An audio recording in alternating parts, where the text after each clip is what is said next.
মেঘাকে ছাদনার তলায় অপেক্ষাকৃত অবস্থায় রেখে এবার কুসুমের সঙ্গে মন্দিরে গিয়ে বিয়ে সারার জন্য বিয়ের আসর ছেড়ে পালালো আয়ুষ। হ্যাঁ বন্ধুরা, ভিডিওতে লাইক দিয়ে দেখতে থাকুন। যে মুহূর্তে কিনা ঈশান আয়ুষকে বলতে থাকে যে ভাইদা এখন আর ভাবনা চিন্তা করার সময় নেই, এখন যদি তুই মায়ের কথা ভেবে তুই এখনও পর্যন্ত নিজের মনকে বিষিয়ে রাখিস তাহলে আমি বলবো যে তুই খাল কেটে কুমির আনতে চলেছিস। আমাদের গোটা পরিবারকে এক নিমিষে এক ঝটকায় শেষ করে দেবে ওই মেঘা দেবরিনে, এবং তুই রীতিমতো তাদেরকে সেই সমস্ত নোংরা কর্মকাণ্ড করতে আরও বেশি তুই ওদেরকে উস্কে দিবি। তোর এই বিয়ের মাধ্যমে সেটাই প্রমাণিত হবে, সেটা নিশ্চয়ই তুই চাস না। তাই মা যতই ভুল বুঝুক না কেন, মা সময় আসা মাত্র ঠিক সমস্ত কিছু বুঝতে পারবি। এবং তুই তো ঘাবড়াচ্ছিস কেন বলতো?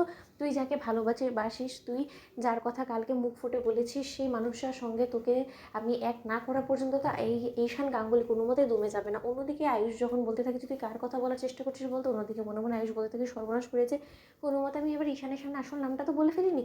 অন্যদিকে ঈশান যখন বলতে থাকে যে ভাইদের সমস্ত লোকেদের মাঝখান থেকে আমি তোকে এখান থেকে নিয়ে বেরোবো। অন্যদিকে মন্দিরে দীপালি যখন কিনা কুসুমকে কোণে সাজাতে থাকে, ঠিক সেই সময় দীপালিকে কুসুম বলতে থাকে যে দীপালি বিষয়ে তুমি নিজেও খুব ভালো করে জানো যে আজকে ছোটো সাহেবের ও বাড়িতে বিয়ে, এবং তাতে কত জোগাড় যন্ত্র আমার করার আছে। এবং তার থেকেও বড় কথা, ওই মেঘা ম্যাডামের যদি আসল মুখোশটা সমস্ত লোকেদের সামনে ঠিক সময় মতো আমি না টেনে ছিঁড়ে ফেলে দিতে পারি, তাহলে ছোটো সাহেবের জীবনটা সম্পূর্ণরূপে তছনছ হয়ে যাবে, এবং সেটা আমি কোনো মতে হতে দিতে পারি না। তাহলে তুমি আমাকে এখানে কেন করে সাজাচ্ছ আমি তো সেটাই বুঝতে পারছি না।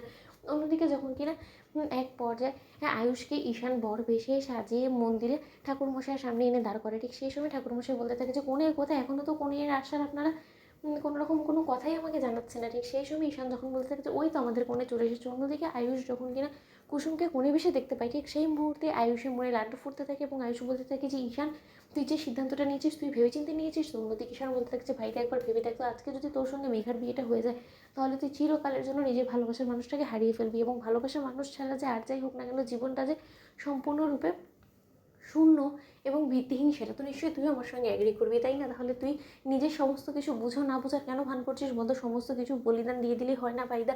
কারণ মা পরবর্তী সময়ে নিজের ভুলটা ঠিকই বুঝতে পারবে, কিন্তু সেই ভুলটা শুধরোতে অনেকটা দেরি হয়ে যাবে, যখন কিনা তোর থেকে জাদুঘর অনেকটা দূরে চলে যাবে। সেটা নিশ্চয়ই তুই চাস না। তাই আমি তোকে বলছি আগে তোরা এক হ, তার পরবর্তীতে সমস্ত লড়াই তোরা একে অপরের উপরে নির্ভর করে কাটিয়ে দিতে পারবি, সেটা আমার দীর্ঘ বিশ্বাস। তাই আমি আর চাই না এক মুহূর্ত তোরা সময় লস কর, তারা এক্ষুনি বসে যা।